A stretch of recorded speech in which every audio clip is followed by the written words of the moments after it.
ondas negativas y una positiva, ¿no? Entonces, ahorita no se metan a nada de papel de electro ni nada, primero fisiología.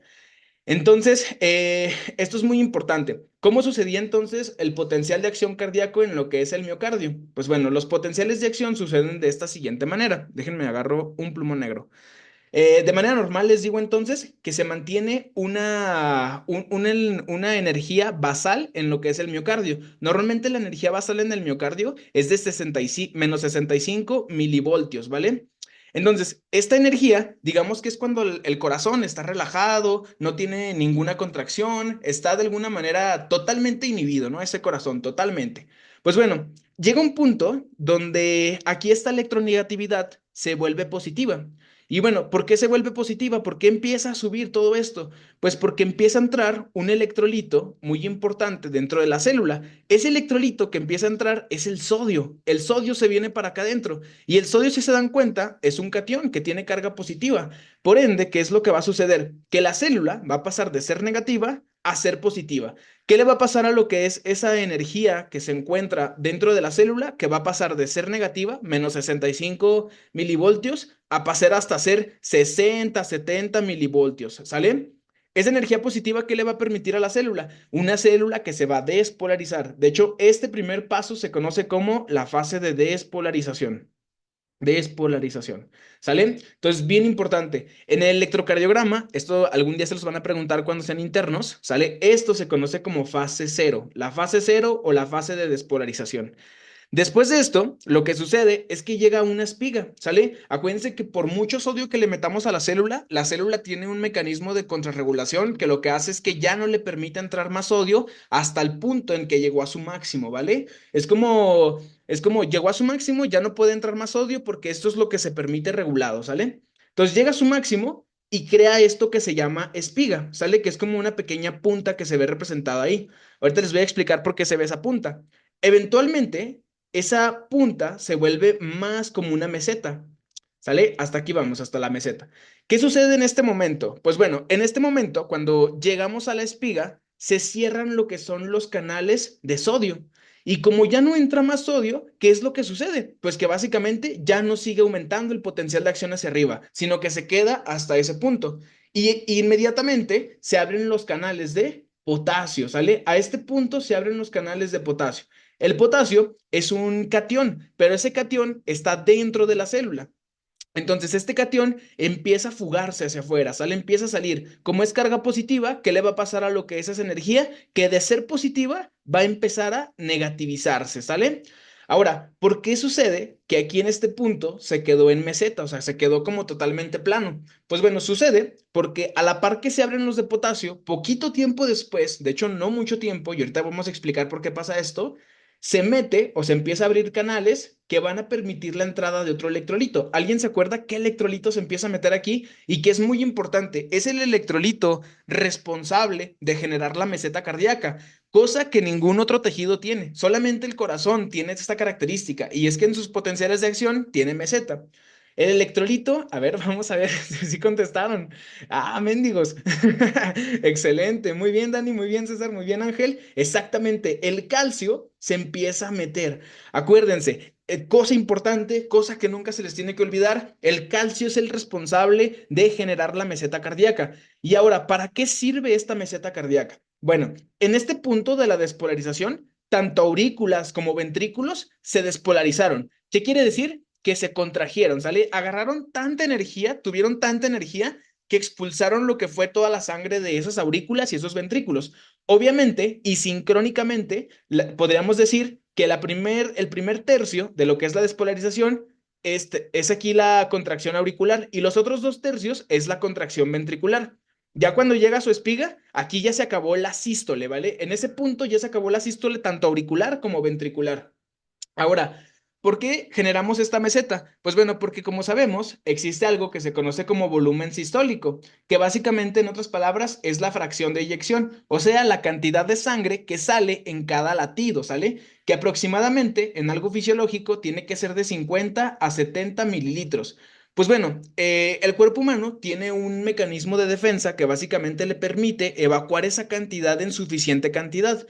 ¿Y esto por qué? Pues bueno, porque si nosotros no evacuáramos esa cantidad en suficiente cantidad, lo que pasaría es que el cerebro se quedaría insuficiente de sangre, los riñones también, y tuviéramos problemas en muchos lados. Acuérdense que cada tejido al que no le llega sangre, pues sufre de isquemia y eventualmente lo que es una necrosis. Entonces, lo que hace este calcio al momento de entrar aquí y generar esta meseta es prevenir todo eso, es generar que se terminen de inyectar toda la sangre suficiente para todo el cuerpo de los ventrículos. Entonces, en palabras resumidas, la meseta sirve para terminar de inyectar la sangre que queda sobrante en los ventrículos. Obviamente los ventrículos jamás se quedan vacíos de sangre. Acuérdense que siempre, después de una sístole ventricular, queda algo de sangre en lo que son los ventrículos, ¿sale? Que a eso se le conoce como el volumen telesistólico, ¿sale? El volumen final de la sístole, ¿no? Entonces, pues bueno, ya veremos más al rato a qué se refiere eso de los volúmenes. Pero bueno, ustedes se preguntarán, ¿por qué si entra el calcio, que es energía positiva, por qué el potencial de acción no se va hacia arriba, ¿no? Porque es energía positiva, a final de cuentas, la que está entrando, ¿no?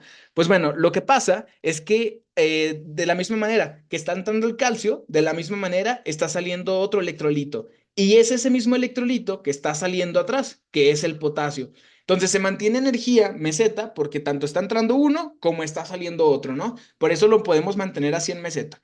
Algo importante, ¿por qué el calcio se abre después? ¿Por qué se tarda en abrir esos canales de calcio? ¿Por qué este espacio hasta aquí se empiezan a abrir? ¿Y por qué no desde el principio?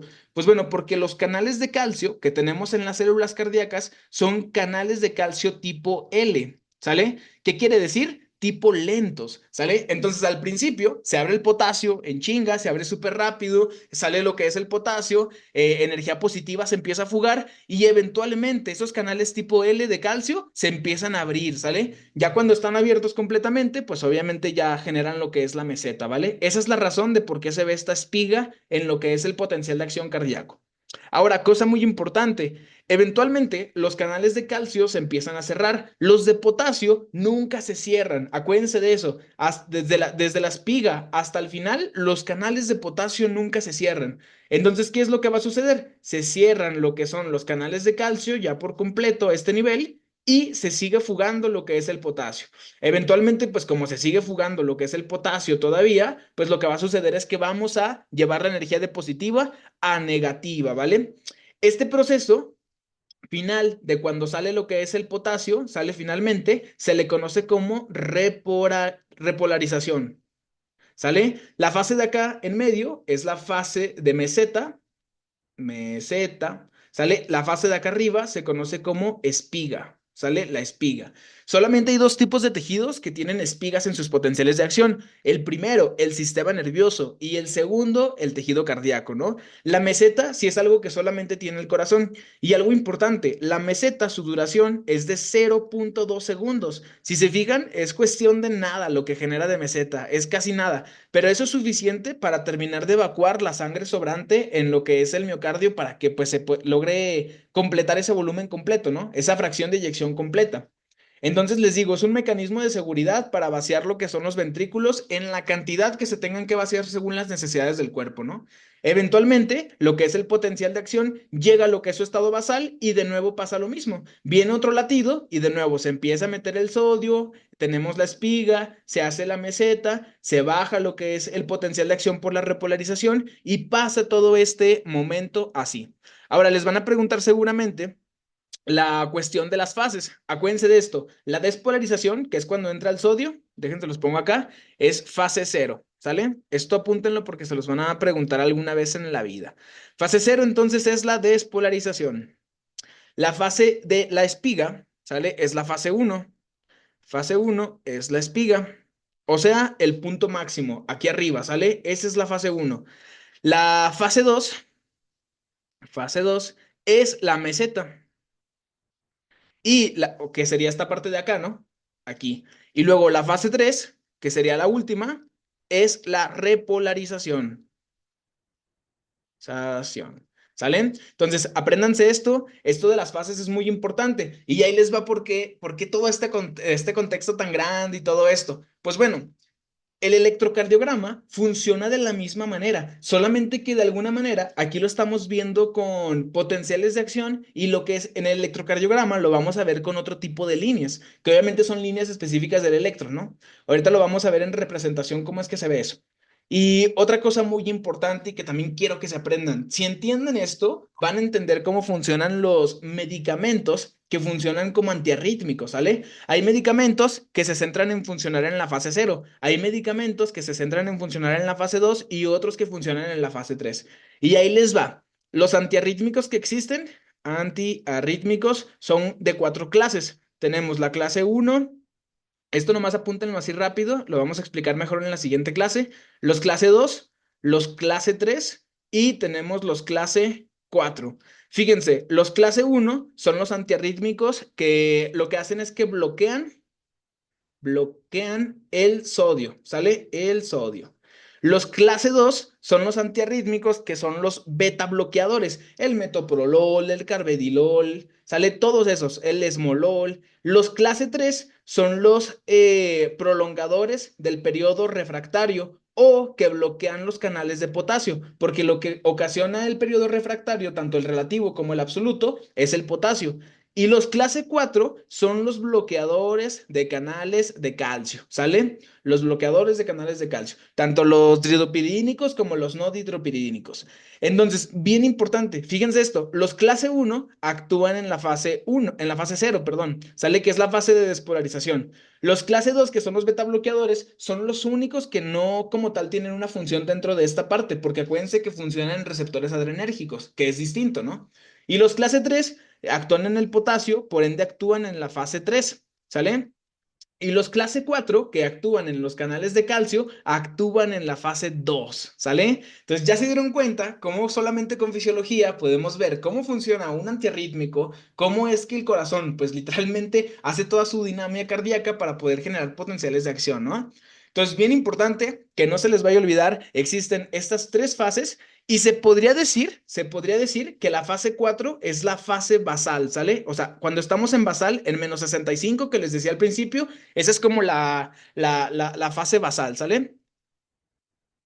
Fase 4 basal. Que acuérdense, la fase basal siempre es negativa. Si ustedes se van a lo que es el Guyton, van a leer esa cuestión de que todas las células se mantienen eléctricamente negativas. ¿Por qué? Por la fuga de potasio y la cuestión de las proteínas intracelulares. Acuérdense que uno de los componentes más abundantes, aparte del agua, obviamente, intracelular son las proteínas. Y las proteínas, por elección, así por elección, son eléctricamente negativas. ¿Sale? Por eso cuando existen enfermedades en las que las proteínas están mutadas o en las que las proteínas están mal plegadas, la célula literalmente se condiciona por sí sola a la apoptosis, ¿no? Y empieza a morir, ¿no? Muchas enfermedades del sistema nervioso central tienen esta cuestión, pero bueno, eso ya es tema de otra cosa, ¿no?